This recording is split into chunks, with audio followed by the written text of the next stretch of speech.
Married ആണ്, happy ആയിട്ട് അവര് ഒന്നിച്ച് വർക്ക് ചെയ്യുന്ന ആൾക്കാരാണ്, ഹാപ്പി ആയിട്ട് പോകുന്നു. So that was meant to be, അങ്ങനെ വിശ്വസിക്കുന്ന ആളാണ് ഞാൻ. ശരിയാണ്, we have a beautiful girl child. അവൾക്ക് ഞങ്ങൾ രണ്ടുപേരും ഉണ്ട്. അവള് ഈ പറയുന്ന പോലെ വളരെ അണ്ടർസ്റ്റാൻഡിങ് ആയിട്ടുള്ള ഒരു കുട്ടിയാണ്. അച്ഛനും അമ്മയും ഞങ്ങൾ രണ്ടുപേരും ഒന്നിച്ച് തന്നെയാണ് അവളെ വളർത്തുന്നതും. അവളുടെ എല്ലാ കാര്യങ്ങളിലും ഞങ്ങളുടെ ഡിസിഷൻസ് എല്ലാം മ്യൂച്വൽ ആണ്. ആൻഡ് ഈക്വലി ആള് വരുമ്പോ, I mean whenever he wants to be with her, she goes to him. അല്ലാത്തപ്പം ഞാൻ ടേക്ക് കെയർ ചെയ്യണു, അങ്ങനെ ഒരു ഡിഫറൻഷിയേറ്റ്, അങ്ങനെ ഒരു പ്രശ്നമേ അവിടെ വരുന്നില്ല. അതാണ് ഫസ്റ്റ് റിലേഷൻഷിപ്പിൽ സംഭവിച്ചത്. സെക്കൻഡ് റിലേഷൻഷിപ്പ് ഈ പറഞ്ഞ പോലെ ചിലപ്പം ആദ്യത്തെ റിലേഷൻഷിപ്പിൽ ഉള്ള എന്താ പറയാ, അതിനുള്ള ശിക്ഷയായിട്ട് എനിക്ക് കിട്ടിയതായിരിക്കാം. സെക്കൻഡ് റിലേഷൻഷിപ്പ് ഈ പറഞ്ഞ പോലെ ഷിബ്ല പറഞ്ഞില്ലേ, ഞാൻ റിലേഷൻഷിപ്സിൽ 150% കൊടുക്കുന്ന ആളാണ്. ഞാൻ ഭയങ്കര ഇൻവെസ്റ്റഡ് ആയിട്ടുള്ള ഒരു റിലേഷൻഷിപ്പ് ആയിരുന്നു എന്റെ സെക്കൻഡ് റിലേഷൻഷിപ്പ്. എനിക്ക് അയാളെ genuinely from the bottom of my heart എനിക്ക് ഭയങ്കര ഇഷ്ടമായിരുന്നു. I knew he was not the perfect person and all. ആൾക്ക് ഫ്ലോസ് ഉണ്ടായിരുന്നു, ആൾക്ക് പാസ്റ്റ് ഉണ്ടായിരുന്നു, പക്ഷെ അതെല്ലാം ഓക്കെ ആയിട്ട് അങ്ങനെ തന്നെ അക്സെപ്റ്റ് ചെയ്ത ഒരാളായിരുന്നു ഞാൻ.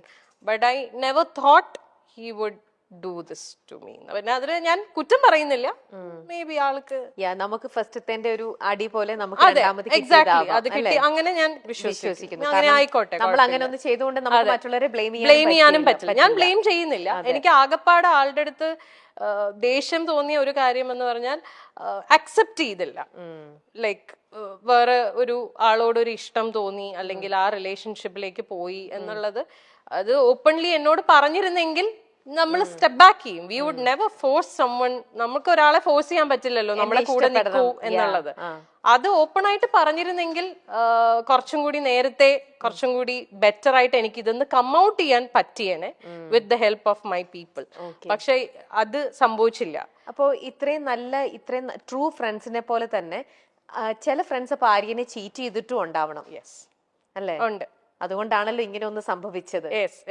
അല്ലേ? അതെ, അതും ശരിക്കും ഭയങ്കര പെയിൻഫുൾ ആയിട്ടുള്ള, ഇറ്റ് ഈസ് വെരി പെയിൻഫുൾ. ആരും ഒരിക്കലും എക്സ്പെക്ട് ചെയ്തിട്ടുണ്ടാവില്ല ഈ ഒരു സാധനം ആ ഒരു പർട്ടിക്കുലർ പേഴ്സണിൽ നിന്ന് വരുന്നത്. എക്സാക്ട്ലി, അതാണ് എനിക്ക് ട്രോമയായി പോയത്. അതിപ്പോ മേ ബി ഞാൻ അറിയാത്ത ഒരാളായിരുന്നെങ്കിൽ എനിക്ക് ചിലപ്പം ഇത്രയും ബുദ്ധിമുട്ടുണ്ടാവില്ല.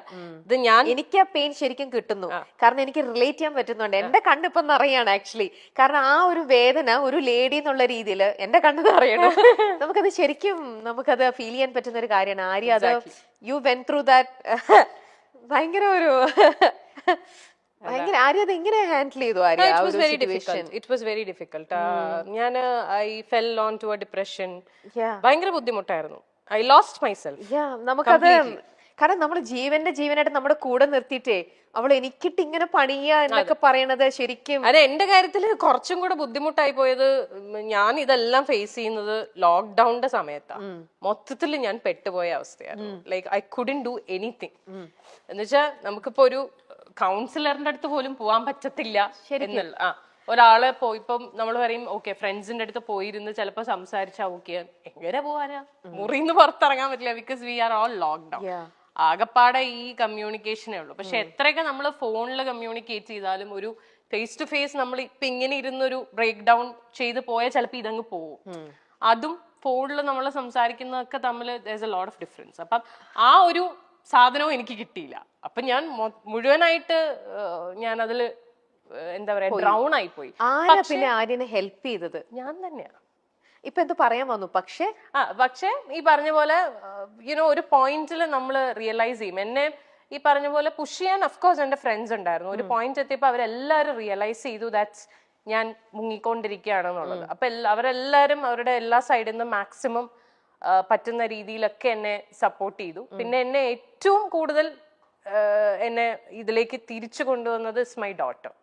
അവളൊന്നും ചെയ്തിട്ടല്ല, പക്ഷെ അവളുടെ പ്രസൻസ് ഇൻ മൈ ലൈഫ് അത് മതിയല്ലോ. നമ്മൾ ജീവിക്കുന്ന മക്കൾക്ക് വേണ്ടിയിട്ടാണ്.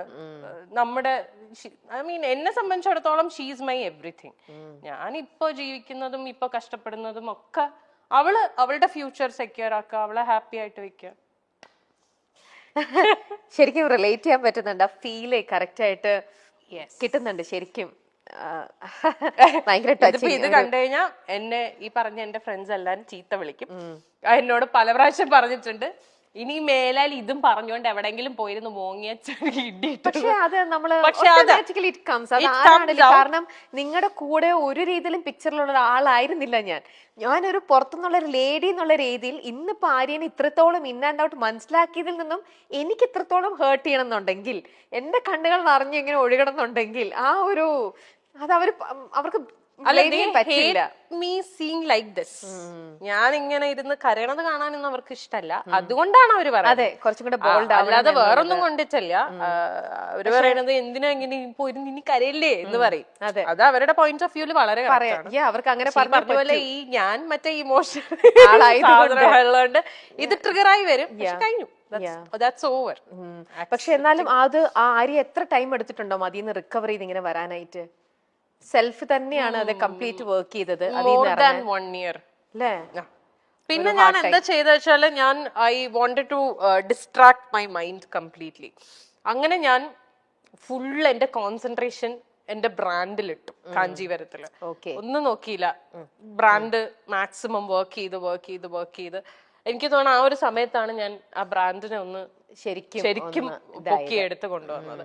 പിന്നെ അതില് എനിക്കൊരു സാറ്റിസ്ഫാക്ഷൻ, നമുക്ക് അതിലൊരു അഡിക്ഷൻ വരുമല്ലോ. Okay, when we see that okay something is working out good for us, പിന്നെ നമ്മൾ അതിലേക്കാവും ഫുള്ള്. വേറെ ഒന്നിലേക്ക് നമുക്ക് പോവാനുള്ള ഒരു മൈൻഡ് വരില്ല. അപ്പൊ നമ്മുടെ കംപ്ലീറ്റ് ഫോക്കസ് അതില്ല. ബിക്കോസ് അതിൽ നിന്ന് എനിക്ക് വേണ്ടതെല്ലാം കിട്ടുന്നുണ്ട്.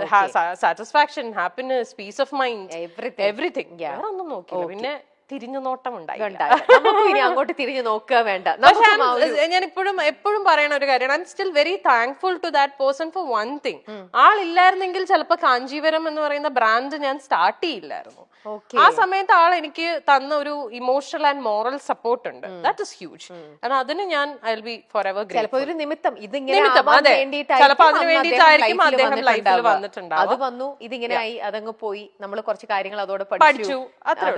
ആ ഒരു അതിൽ പഠിച്ചത് കൊണ്ട് നമ്മൾ ഇപ്പഴ കാഞ്ചീവരം കുറച്ചും കൂടെ അടിപൊളിയായിട്ട് എന്നുള്ള രീതിയിൽ ബോൾഡ് ആവുന്നു.